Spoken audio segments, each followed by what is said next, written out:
Chapitre 5 du livre Crise de conscience de Raymond Franz. Extrait.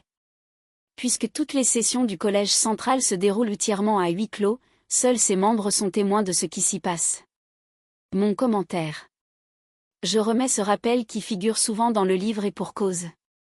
On oublie que trop, non seulement, les petits rigolos qui pensent que tout ce qu'on dit n'est pas vrai, oublient qu'eux aussi ne sont pas présents lors de ces sessions.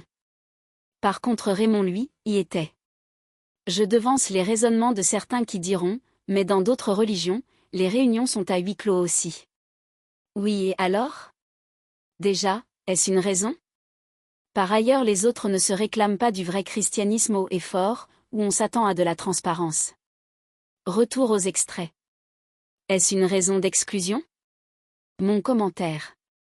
Cette question dont le contexte n'est pas celui de mon commentaire, me sert pour relever un point qu'on oublie. Dans toutes les raisons d'exclusion données par ce Saint Collège central, toutes sont-elles vraiment bibliques ?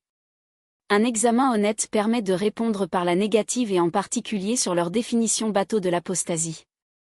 Retour aux extraits. Mais une question venait à l'esprit, comment alors peuvent-ils voter en bonne conscience et approuver ces articles quand ils n'ont pas eu le temps de méditer et faire de recherches dans la Bible pour en vérifier la véracité ? Le raisonnement était souvent complexe et embrouillé, si bien qu'une lecture superficielle ne permettait jamais une analyse suffisante pour mettre à l'épreuve sa validité. Quand on découvrait une telle déclaration, bien qu'aucune écriture ne fût citée pour étayer ce point particulier de la procédure, cela semblait conclure le sujet pour la majorité des membres du Collège central. La Bible elle-même était muette sur de tels sujets. Le collège était vraiment divisé dans ses positions, une occasion qui n'était pas aussi rare que certains pourraient le penser. Pensez que les paroles de Jésus, ils accumulent les prescriptions, ils les lient ensemble et en font des fardeaux pesants, puis ils les chargent sur les épaules des autres, mais ils ne bougeraient même pas le petit doigt pour les aider à les porter. Mon commentaire. Raymond martèle ces points tout au long de son livre comme en filigrane et pour cause. Trop important mais systématiquement oublié par les pauvres TJ. Non seulement la majorité de leurs règles n'est absolument pas biblique mais en plus, certaines de leurs explications sont tellement alambiquées qu'elles passent inaperçues comme la Trinité des Églises, on ne comprend pas et c'est normal, c'est le mystère religieux car les pensées de Dieu ne sont pas les nôtres. Par exemple, l'explication de la génération de 1914. Celui qui a connu, est multiplié à l'infini, celui qui était en vie en 1914. Ben voyons. Avec une telle explication, en effet on multiplie les années à l'infini. Et pour les 144 000. Clos en 1931 alors que déjà à l'époque des premiers siècles, ce chiffre était atteint. Mais aujourd'hui, il y en a encore et attention, des petits jeunes qui de surcroît, n'ont connu aucune épreuve alors que la Bible en fait une marque distinctive des oins. Le verset biblique cité par Raymond est en soi suffisant sauf pour les TJ complètement conditionnés et c'est ce qui est une preuve en soi. Ceux qui ajoutent des règles aux règles ne sont pas issus de Dieu. Retour aux extraits. Cette opinion que ce qui est bon pour l'organisation est bon pour les gens dans l'organisation, et qu'il faut sacrifier les intérêts d'un individu quand les intérêts de l'organisation semblent l'exiger, semblait être acceptée comme une position convenable par bien des membres. Je ne croyais pas, qu'en tant qu'hommes imparfaits, enclins à faire des erreurs, Dieu nous autorisait à décider pour d'autres de ce qui était ou non permis. Ma question au collège était la suivante, lorsqu'un sujet n'est pas évident dans les Écritures, pourquoi essayons-nous de prendre la place de Dieu ? Nous sommes si mauvais dans ce rôle. Pourquoi ne pas le laisser être le juge de ces personnes dans de tels cas ? Mon commentaire.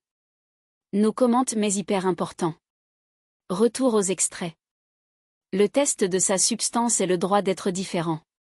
Si les juges de la Cour suprême avaient raisonné comme certains des membres du Collège central, les témoins de Jéhovah auraient probablement perdu leur procès les uns après les autres. Mon commentaire. Tout le monde sait que les TJ rappellent souvent que le monde entier gît au pouvoir du méchant. Par ailleurs, pourquoi les TJ n'ont-ils pas appliqué ce principe juridique ? Chaque cas est différent et nous sommes différents. Et comme par hasard, quand une décision de ce monde de Satan leur est favorable, c'est merveilleux.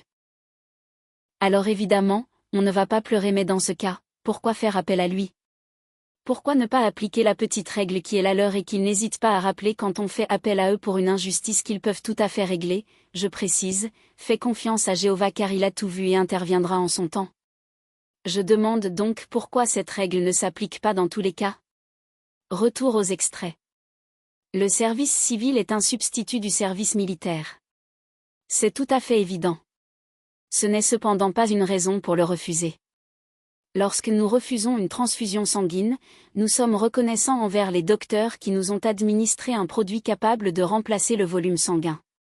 Lorsqu'on nous présente une viande non saignée, nous refusons mais sommes contents d'accepter une autre viande.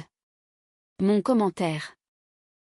De nombreux courriers au sujet du service militaire leur sont parvenus et Raymond nous en montre plein pour ceux qui en douteraient. Ces courriers étaient d'une grande intelligence de réflexion, ne pas faire son service militaire était évident mais une alternative non belliqueuse était tout à fait indiquée, comme le montre ce courrier. Mais quelle fut la décision pleine d'amour de ce Saint Collège central ?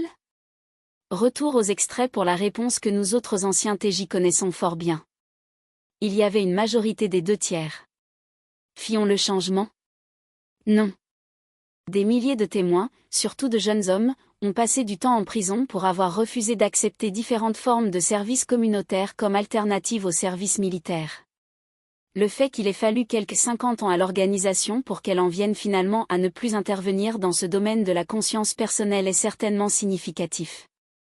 Il est impossible de ne pas penser aux milliers d'années perdues collectivement pendant un demi-siècle par les hommes témoins qui ont perdu leur droit d'avoir des contacts.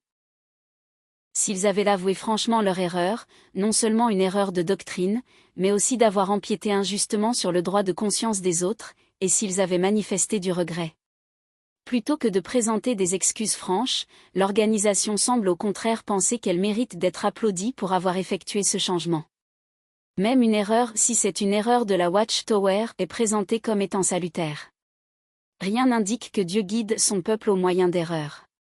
En temps de crise il le fortifie par la vérité, non avec des erreurs. 1 Jean chapitre 1 verset 5, Psaume 43e verset 3, 86e verset 11. Mon commentaire. Nos commentes. La messe est dite. À bon entendeur. Retour aux extraits. L'analogie est totalement sans fondement, puisque Dieu lui-même avait donné l'alliance de la loi avec ses exigences, qui servaient un dessein salutaire. Protéger son image et d'éviter une diminution de l'autorité et du contrôle de l'organisation. Mon commentaire. En effet, le Saint Collège central aime à prendre exemple avec ce qui s'est passé au temps d'Israël. Or les TJ oublient le plus important, cette époque est révolue et clouée au poteau par notre Seigneur lui-même. Et le must, Dieu en personne avait choisi son représentant et le montrait on ne peut plus clairement, par des miracles physiques. Est-ce la même chose aujourd'hui ?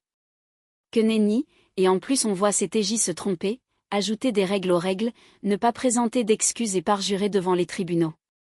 Que veut-on de plus ?